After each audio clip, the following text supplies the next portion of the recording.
অনেক রে শোনা রে, আমি চাচ্ছি যে আমাদের দেশটা স্বাধীন হোক, ভালোভাবে হোক। সময়ের খোদাই করা এপিটাফ বুকে নিয়ে আমরা পেরিয়ে এসেছি এক রক্তস্নাত জুলাই। টানা ৩৬ দিনের এক অবিনাশী গণঅভ্যুত্থান, যা চিরতরে বদলে দিয়েছে বাংলাদেশের ইতিহাস আর মানচিত্রের গতিপথ। আজ সেই অভাবনীয় বিপ্লবের এক স্মরণীয় ক্ষণ। রংপুরের রাজপথে আবু সাইদের দুহাত প্রসারিত করে বুক পেতে দেয়া সেই অসম সাহসিকতা কেবল একটি গুলিবিদ্ধ হওয়ার দৃশ্য ছিল না, তা ছিল ১৬ বছরের জমাট বাঁধা ক্ষোভের এক আগ্নেয়গিরির বিস্ফোরণ। নিকোষ কালো ফ্যাসিবাদের গহীন অন্ধকার চিরে অতীত হওয়া এই নতুন সূর্য কেবল একটি সরকারের পতন নয়, বরং একটি জাতির গণতান্ত্রিক চেতনার পুনঃজাগরণের এক জ্বলন্ত স্মারক। এই জানোয়ারদের সাথে বসার কথা কারা বলে? এই মহাবিস্ফোরণ একদিনে তৈরি হয়নি। দীর্ঘ ১.৫ দশক ধরে তিলে তিলে রচিত হয়েছিল এই গণঅভ্যুত্থানের পটভূমি। যখন মানুষের ভোটাধিকার হরণ করা হয়েছিল বিভৎস নির্মমতায়, যখন ২০১৪ সালের বিনা প্রতিদ্বন্দ্বিতার নির্বাচন বা ১৮ সালের নিশিরাতের ভোটের মাধ্যমে গণতন্ত্রকে কফিনে বন্দী করা হয়েছিল, তখন থেকে জমছিল বারুদ। ২০২৪ সালের ডামি নির্বাচনের প্রহসন মানুষকে চূড়ান্তভাবে বুঝিয়ে দিয়েছিল এই দেশে ভোটের মালিক আর তারা নন, বরং শাসক গোষ্ঠীর ক্যাডার আর আমলা পুলিশ। মানুষের স্বপ্ন লুট করে, কণ্ঠ বাজেয়াপ্ত করে, আয়নাঘরে নিঃসঙ্গ নীরব অশ্রুপাতে হয়ে উঠেছিল এই বাংলার আসমান জমিন।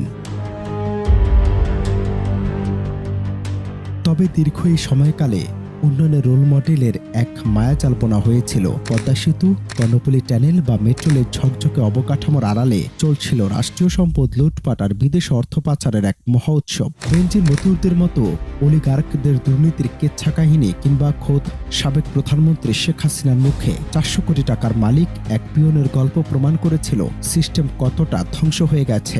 আমার বাসায় কাজ করে গেছে পিয়ন, সে এখন ৪০০ কোটি টাকার মালিক। অথচ আমজনতার আয় বাড়েনি, উল্টো দ্রব্যমূল্যের পাগলা ঘোড়া আর মুদ্রাস্ফীতির চাপে পিষ্ট হয়েছে সাধারণ মানুষ। তারা বুঝতে পেরেছিল জনগণের জীবনমানের উন্নয়ন ছাড়া কেবল ইটের পর ইট গাঁথাই প্রকৃত উন্নয়ন নয়।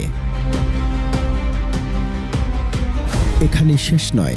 ক্ষমতা কুক্ষিগত রাখার এই নীল নকশা শুরু হয়েছিল আরও আগে।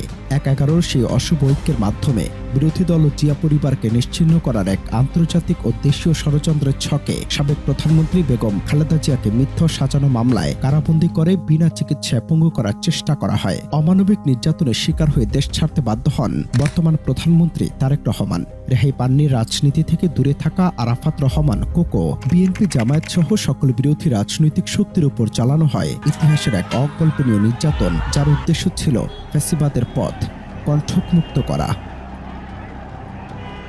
ইতিহাস বড়ই নির্মম, সে বারবার ফিরে আসে। পাকিস্তান আমলে president field marshal Ayub Khan ঠিক এভাবেই ব্যাপক অবকাঠামোগত উন্নয়ন করে ১৯৬৮ সালে ঘটা করে উন্নয়ন দশক পালন করেছিলেন। কিন্তু ভোটাধিকার কেড়ে নিয়ে সুবিধাভোগী গোষ্ঠীর তৈরি সেই মডেল টিকতে পারেনি। ৬৯-এর গণ আন্দোলনে যেভাবে আইয়ুবের বিদায় ঘণ্টা বেজেছিল, ঠিক ৫৫ বছর পর স্বাধীন বাংলাদেশ তার চেয়ে করুণভাবে পতন ঘটল স্বৈরশাসক শেখ হাসিনার। ক্ষমতা আর অহংকারের মত্ত হয়ে যিনি আন্দোলনরত শিক্ষার্থীদের রাজাকারের নাতিপুতি বলে উপহাস করেছিলেন, তিনি ভুলে গিয়েছিলেন সেই অমোঘ সত্য, বিচারপতি তোমার বিচার করবে যারা।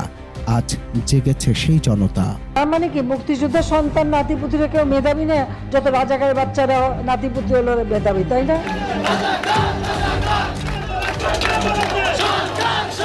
এরপর ২০২৪ সালের ১ জুলাই সরকারি চাকরিতে কোটা সংস্কারের যে নিরীহ দাবি নিয়ে শিক্ষার্থীরা পথে নেমেছিলেন, তা যে ১৬ বছরের স্বৈরতন্ত্রের কফিনে শেষ পেরে ঠুকে দেবে, তা ছিল কল্পনা অতীত।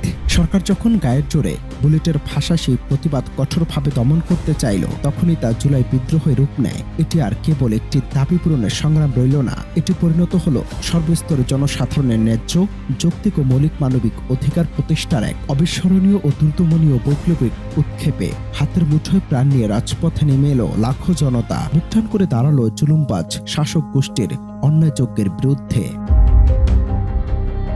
এই অভ্যুত্থানে সারা দেশের নাগরিক শক্তির এক অভূতপূর্ব দুঃসাহসী ঐক্য গড়ে ওঠে। স্কুল, কলেজ, বিশ্ববিদ্যালয়ের শিক্ষার্থী, মাদ্রাসা পড়ুয়া, শিক্ষক, নারী, শ্রমিক, পেশাজীবী সবাই সামিল হন এই মুক্তি সংগ্রামে। বাম, ডান, মধ্যপন্থী সকল রাজনৈতিক দল ও প্রান্তিক মানুষ এক কাতারে এসে দাঁড়ান। নারীরা এই আন্দোলনকে উজ্জীবিত রাখেন অবিশ্বাস্য সাহসিকতায়। এই ঐক্যবদ্ধ গর্জন প্রমাণ করে দিয়েছিল দেশের প্রকৃত মালিক জনগণ। স্বৈরাচারের বন্দুকের নলের চেয়ে জনগণের সম্মিলিত শক্তি যে কতটা বিশাল ও অপ্রতিরোধ্য, তা আরও একবার অবাক বিস্ময়ে দেখল পুরো বিশ্ব। শেষমেশ দীর্ঘ 17 বছর ধরে জমতে থাকা আগ্নেয়গিরির লাভা অবশেষে মহাবিস্ফোরণে প্রতিগরিত হল 36 জুলাই বা 5 আগস্টের দ্বিপ্রহরে। জাগ্রত ছাত্র জনতার অভ্যুত্থানে আধুনিক কালের নারী রামসেস খ্যাত শেখ হাসিনা দেশ ছেড়ে পালাতে বাধ্য হন। কিন্তু এই বিজয় সহজে আসেনি। 2 সহস্রাধিক ছাত্র জনতার পবিত্র রক্ত আর শাহাদাতের বিনিময়ে অর্জিত হয়েছে আমাদের এই দ্বিতীয় স্বাধীনতা। অনন্ত হাসান মাসুদ, বাংলা টিভি, ঢাকা।